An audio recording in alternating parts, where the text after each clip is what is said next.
Bonjour à tous, aujourd'hui très content encore une fois de vous retrouver sur le BTC Fast Dollar. Après une journée de pause, on va faire comme d'habitude une petite rétrospective par rapport aux analyses précédentes. N'oubliez pas, maintenant je suis beaucoup plus complet, c'est-à-dire que je montre des scénarios alternatifs s'il y a invalidation du scénario principal. Et donc on regarde ici à la date du 18 août 2019 le scénario qu'il fallait privilégier si on pétait les 50% de Fibonacci et également le triangle qui avait été indiqué durant la vidéo précédente. On va tout remontrer durant cette vidéo également, ne vous inquiétez pas, tout le récapitulatif est fait en début de vidéo, mais sera fait également au fur et à mesure que la vidéo se développe. Donc ici pour le moment, on avait dit on casse les 50% de Fibonacci, on passe à l'achat, on clôture du coup son short pour passer à l'achat, donc c'est-à-dire ouvrir un long plutôt, et aller rechercher le premier take profit qui devait se retrouver ici aux alentours des 10 950 $. On a d'autres take profit plus haut. On va regarder si on doit également encore les prendre en compte, s'ils sont encore possibles, etc., etc. ensemble. Donc comme ici vous le voyez, on a été chercher notre premier take profit partiel à 10 950 $. On est très content ici. Donc du coup, le trade en long qui a été initié pour ceux qui l'ont initié, eh bien pour le moment est plus que gagnant.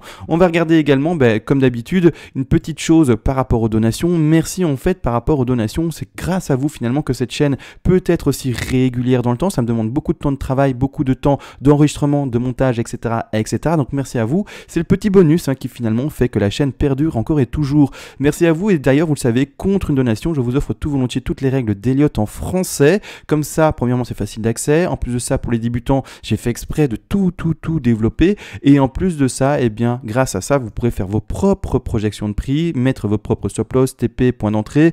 Et si vous le voulez également, vous pouvez me demander une analyse à la demande sur n'importe quel actif spéculatif et je le ferai le plus rapidement possible en vidéo. Maintenant, ça c'est fait et c'est dit. On va analyser ça. N'oubliez pas maintenant.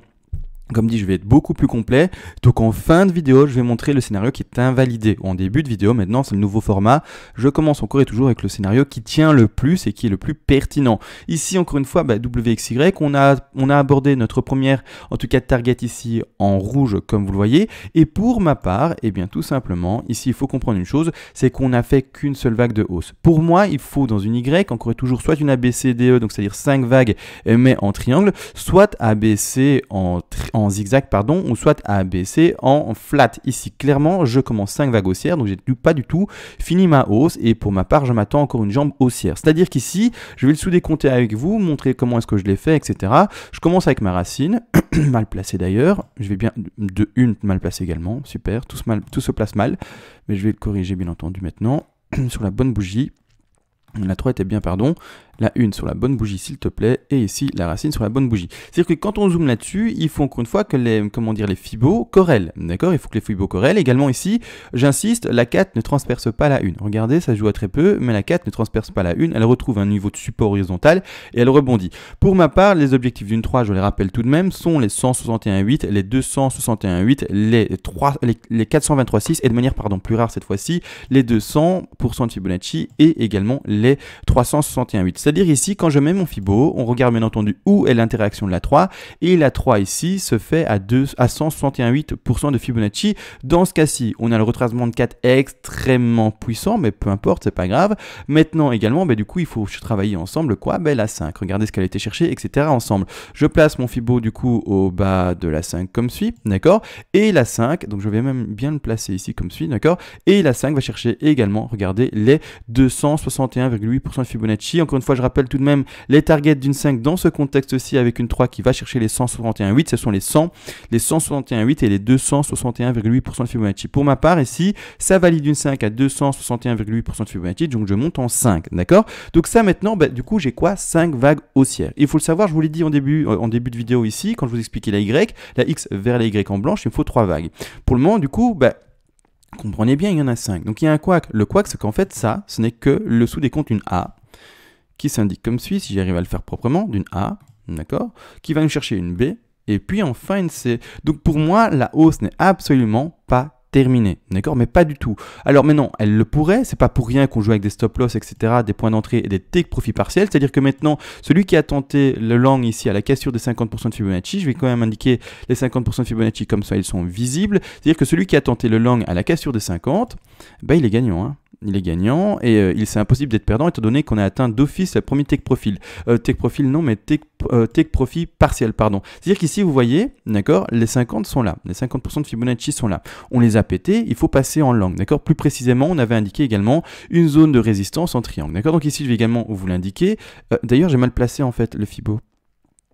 Voilà, c'est mieux. Bon, je me disais aussi, tiens, le Fibo, il est pas super là, c'est bizarre. Les 50 plus précisément, ils sont là, d'accord? Ici, vous voyez, la mèche, boum, on tape sur les 50, on avait eu un rejet, et une fois qu'on cassait les 50, il fallait clôturer son short pour au contraire ouvrir un long. Donc ici, clairement, vous le voyez, boum, on a cassé les 50 et on monte. Attention d'ailleurs, également, je précise ici, regardez bien, il y a eu un beau petit rejet pour rechercher la B, c'est-à-dire que le stop loss, si vous l'avez mis trop serré, maintenant, il y a de fortes chances qu'on aille le prendre. Si vous l'avez monté légèrement dans le vert, vous vous êtes pris, d'accord, c'est ça le piège du jeu, hein, également. Il faut savoir, le trade, c'est pas facile et voilà, on n'y peut rien et c'est comme ça, d'accord? Donc ici, encore une fois, celui qui a été un tout petit peu, mais trop gourmand, qui a trop vite monté son stop loss dans le vert, ben, malheureusement, il se l'est fait prendre maintenant, normalement, à cause de cette petite mèche.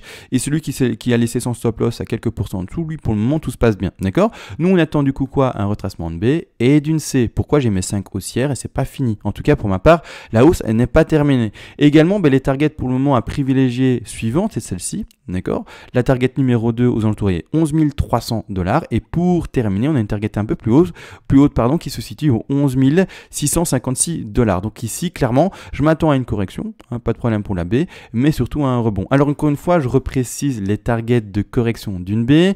Normalement, c'est minimum, il faut le savoir, également 38,2. D'accord? Donc ici, désolé, il y a beaucoup de choses à l'écran. J'essaie de faire au mieux, mais comme je veux être transparent avec vous et montrer tous les décomptes et pas mettre certains décomptes en retrait, etc. Eh ben voilà, je laisse expressément tout à l'écran, comme ça, ceux qui s'y connaissent peuvent lire et dire, bah oui, ok, il me cache pas ça, son décompte il tient par rapport à ça et ça et ça, et vous voyez tout, d'accord? Donc ici, clairement, ben, la B, c'est cet objectif-là, d'accord?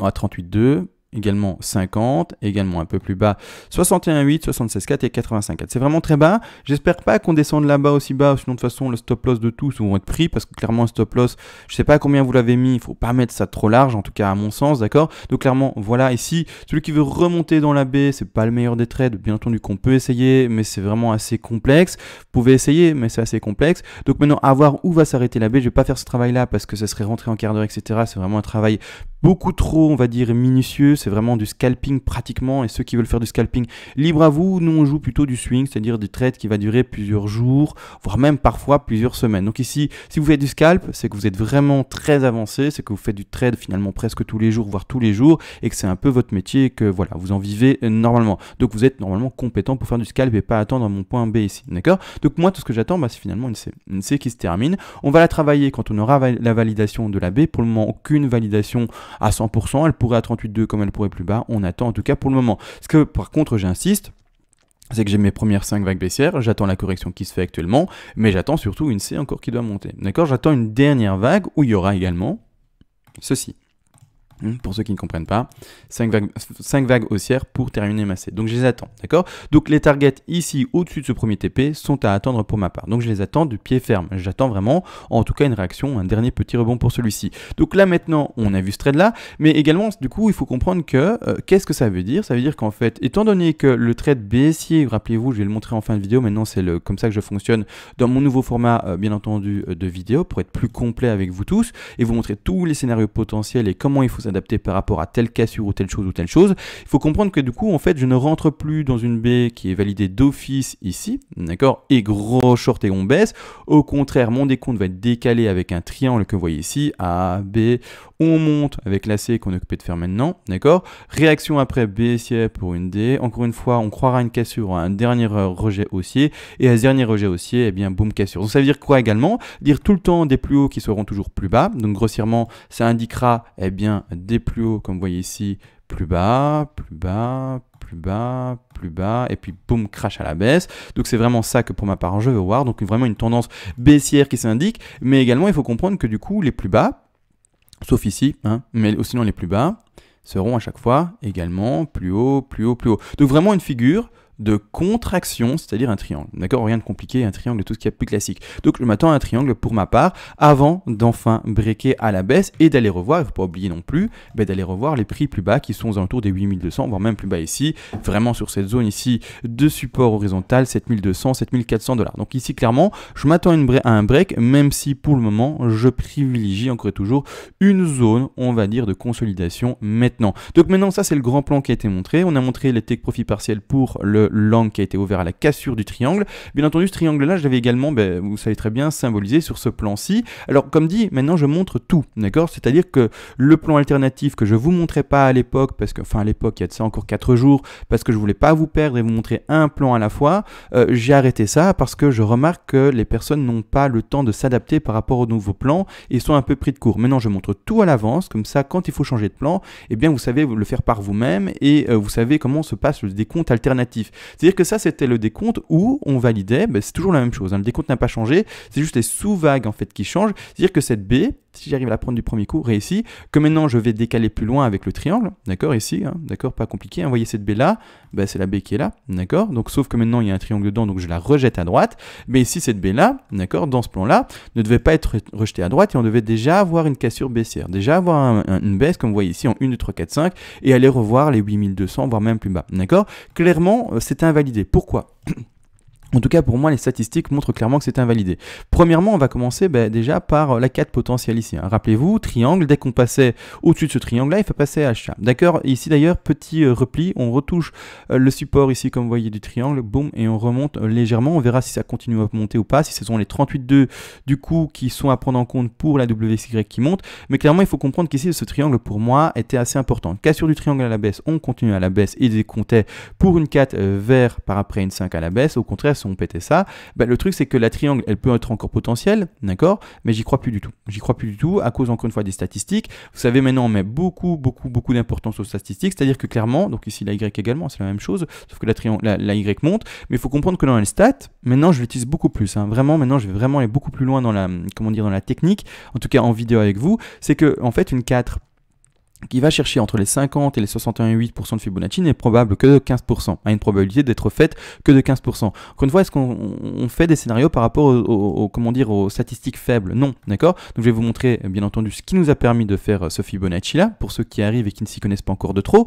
c'est le Fibonacci qu'on étend du bas de 3 au sommet de 2, d'accord? Regardez, la 4, hein, donc si elle était finie là au 50% de Fibonacci, c'était bon, d'accord, parce qu'on était encore une fois dans les statistiques les plus grandes, donc je les remonte n'empêche, d'accord, on était encore dans les statistiques de 60% de probabilité, mais maintenant c'est fini, hein, c'est fini, on les a pétés, on est au-dessus, donc on rentre dans une probabilité de 15%. Moi personnellement, avec une probabilité de 15%, non, et même d'ailleurs, on est dépassé les 61,8, regardez, donc c'est-à-dire que, encore plus précis, ici Carrare, si on dépasse les 61,8, ici j'ai arrondi en écrivant à 62, eh bien on est dans une probabilité de plus que 10%. Donc est-ce que je joue carrément une probabilité de 10%? J'ai envie de vous dire non, d'accord? Clairement, j'ai envie de vous dire non. Donc ici une 4 pour replonger, c'est toujours possible, mais c'est une stat de 10%, donc non. Donc je pars plutôt dans un triangle, c'est comme ça que je calcule, que j'avance mes scénarios, etc. etc.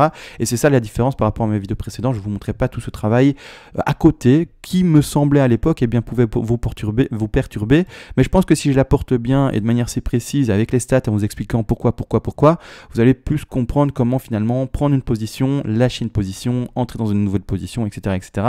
et que c'est finalement plus bénéfique, même si le développement de la logique est plus complexe, entre guillemets, mais même avec un peu d'habitude, on s'y fait et ça se passe. Donc ici, clairement, la 4, non, d'accord, je pars moins et beaucoup moins dans ce scénario-ci, clairement, pour repartir direct. Donc triangle avant, donc c'est-à-dire que au lieu de baisser, comme vous le voyez ici à l'écran, eh bien, avec un petit brush comme ça, c'est vraiment très simplifié, eh bien, au contraire, ça, quoi, hein, poum, et poum, d'accord? Au lieu de directement poum, de baisser direct, d'accord? C'est vraiment la petite différence que je leur donne à ces deux scénarios-là. Également, par rapport en fait au RSI, il faut comprendre une chose, si j'arrive à retirer le petit ici, le petit brush, c'est que même en 4 heures, si je passe en 4 heures, on pète tout, d'accord? Alors vous voyez le RSI par rapport à cette une-là, d'accord? Et par rapport même aux sous-décomptes qui sont là, d'accord? Le RSI, on a trouvé un plus bas potentiel de 3, il est vrai, mais clairement ça monte tellement fort qu'on pète tout, même les sommets de 2, le sommet de la 2 là, d'accord, il faut comprendre que c'est le sommet de 2 qu'on retrouve sur le RSI à cet endroit-ci. Alors je vais monter un peu parce que je sais que maintenant avec mon nouveau logo, pour éviter le copyright, eh bien clairement il est caché, mais ici ce sommet là correspond à cette profondeur de 2 et clairement vous voyez que la profondeur de 4 par rapport au récit transperce mais de manière hallucinante, sans respect, finalement la profondeur de 2. Donc clairement j'ai deux facteurs qui m'indiquent que pour moi eh bien cette 4 ne peut pas être validée et qu'on ne peut pas continuer à descendre, la profondeur du RSI qui écrase tout, d'accord? Et en plus de ça également, tout simplement, la statistique par rapport aux 4 qui ne peuvent pas aller si profondément, ou en tout cas qui ont des ratios pour aller aussi haut et si profondément super rares, d'accord? Donc maintenant, c'est pour ça que je pars plutôt dans un triangle et que je vous montre ce scénario-là, d'accord? Alors, triangle, c'est assez casse-tute, je vais pas dire le mot parce que j'aime pas du tout être grossier, mais vous avez compris, c'est assez ennuyeux parce qu'un triangle, c'est extrêmement difficile à trader. Maintenant, du coup, est-ce qu'on va appeler cette zone-là zone de non-trade? On peut, mais encore une fois, tout dépend de votre niveau, c'est-à-dire que si vous avez un très bon niveau, un triangle, vous pouvez vous amuser dedans. Vous pouvez passer acheteur, vendeur, si vous spéculez un triangle, et vous faire plaisir, encore une fois. Mais si vous êtes néophyte, ou en tout cas que vous ne vous sentez pas en confiance pour trader un triangle, ne le faites pas, hein, d'accord? Parce qu'un triangle, c'est quoi? C'est on monte, on descend, et puis on perd de plus en plus de volatilité avant de breaker la résistance, ou plutôt, pardon, le support horizontal. Donc il faut comprendre, extrêmement piégeur, c'est pour ça, à vous de savoir si oui ou non vous allez vous en sortir dedans, si oui ou non vous aurez finalement les tutes pour y arriver et survivre, mais à vous de voir. Ne jouez pas dans un plan qui vous semble trop piégeur. Maintenant, encore une fois, tout dépend du plan que vous avez. À l'écran, je reprécise, vous avez mon plan, d'accord? Maintenant, de votre côté, c'est pas pour rien que contre une donation, je vous invite à apprendre le trading, c'est-à-dire pas le trading, mais plutôt les règles d'Elliott pour faire des plans en Elliott. Comme ça, vous n'êtes pas seulement appuyé sur mon plan et que vous avez également votre propre point de vue par rapport finalement au cours que vous analysez, ici en l'occurrence le Bitcoin, et que vous n'êtes pas aveuglé par un seul plan. Si vous voyez autre chose et que moi je ne l'ai pas vu, c'est peut-être vous qui avez raison et peut-être moi qui ai tort. Encore une fois, on est humain et il n'y a pas de moi j'ai raison, c'est moi qui fais des vidéos YouTube, etc. Pas du tout, hein, d'accord? Il faut comprendre, chacun son plan, je peux autant me tromper que vous vous trompez. En tout cas, bien entendu, quand on part du principe qu'on connaît tous les mêmes règles, si il y a une personne qui connaît que la moitié des règles et qu'elle veut dire qu'elle a un meilleur plan, c'est difficile à croire étant donné qu'elle va transgresser plein de règles. Maintenant, si on part du même pied d'égalité en termes de connaissance de règles d'Elliott et qu'on connaît vraiment tous bien les règles, là, il n'y aura pas de meilleur plan que d'autres, d'accord? C'est tout à fait logique, d'accord? Donc c'est... Voilà, grossièrement, c'est un peu comme quelqu'un qui parle le français.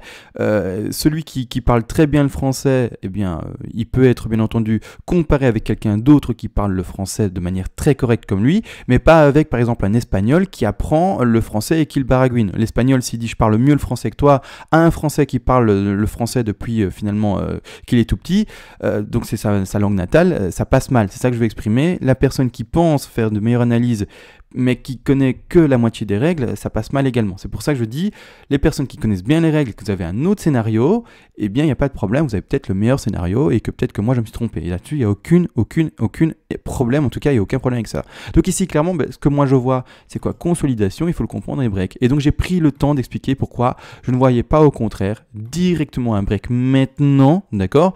Et qu'on doit avoir cette phase de consolidation. Je sais que le nouveau scénario, ou en tout cas, ma nouvelle manière de montrer les scénarios, est peut-être plus longue, peut-être plus rébarbative, mais c'est plus complet, donc sûrement à mon sens plus pédagogique, et également c'est un suivi plus important qui vous permet, vous de votre côté, de vous réadapter si jamais le scénario n'est pas suivi. C'est-à-dire que par après, si le scénario n'est pas suivi, vous savez comment bien interpréter le cours et dans quelle direction peut-être ouvrir le nouveau trade, d'accord? Donc c'est ça qu'il faut comprendre également. Donc voilà, j'essaie encore une fois et toujours d'améliorer la chaîne pour vous, donc ça se fait lentement, je suis pas un pro, on va dire, de YouTube, je suis pas un orateur né, etc.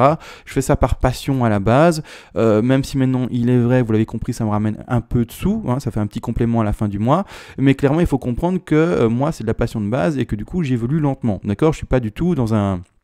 Oui, très bien, je passais par Tipeee encore à l'époque, j'ai pas de Discord, il faudrait que maintenant, d'ailleurs je mette ça en place, mais d'ailleurs il y a maintenant un informaticien, parce que moi je m'y connais pas, qui fait le Discord pour moi, avec les règles, etc., les grades, etc., je sais pas, il y a plein de trucs, enfin bref, il s'y connaît, moi je m'y connais pas, donc merci à lui, mais voilà, donc en tout cas tout se met en place, mais lentement, parce que vous êtes avec quelqu'un qui est passionné, et non pas quelqu'un qui avant d'ouvrir sa chaîne a fait un business plan, pas du tout, j'ai ouvert la chaîne sans business plan, sans me dire que j'allais un jour peut-être gagner un peu de sous avec, sans me dire qu'un jour j'aurais 16 000 abonnés, presque 17 000, sans rien, d'accord? J'ai commencé parce que j'aimais faire des vidéos, faire des analyses en vidéo, et voilà. Donc c'est pour ça, les choses avancent doucement avec moi, mais parce que je suis pas du tout dans cette optique-là de faire beaucoup d'argent, de cette optique-là de également faire un business plan rentable, rapide, etc. Non, ça se fait lentement, parce que voilà, c'est pas du tout ma priorité, malheureusement, entre guillemets, pour certains, pas du tout, d'accord? Mais voilà, il faut le comprendre, j'ai une autre vie à côté, et etc. Enfin bref, maintenant, en tout cas, on parle de choses peut-être plus intimes qui ne regardent pas tout le monde. C'est pas intéressant du du coup on est sorti hors du contexte de l'analyse. Donc ici clairement conclusion, je m'attends du coup à une légère hausse encore du BTC qui pourrait aller rechercher les 11 600 $, voire même plus, hein, d'accord, sans le moindre souci. Et également du coup consolidation et enfin crash à la baisse, c'est-à-dire que le scénario que vous voyez ici à l'écran n'est pas à privilégier et au contraire c'est celui-ci que je privilégie, d'accord. Maintenant on a tout dit, on a tout vu. Encore une fois, merci à tous de votre soutien tous les jours et d'être toujours de plus en plus nombreux. On se laisse, on se voit d'ici quelques heures pour l'analyse, sauf erreur de ma part, mais du Cardano, d'accord. Et sur ce, ciao.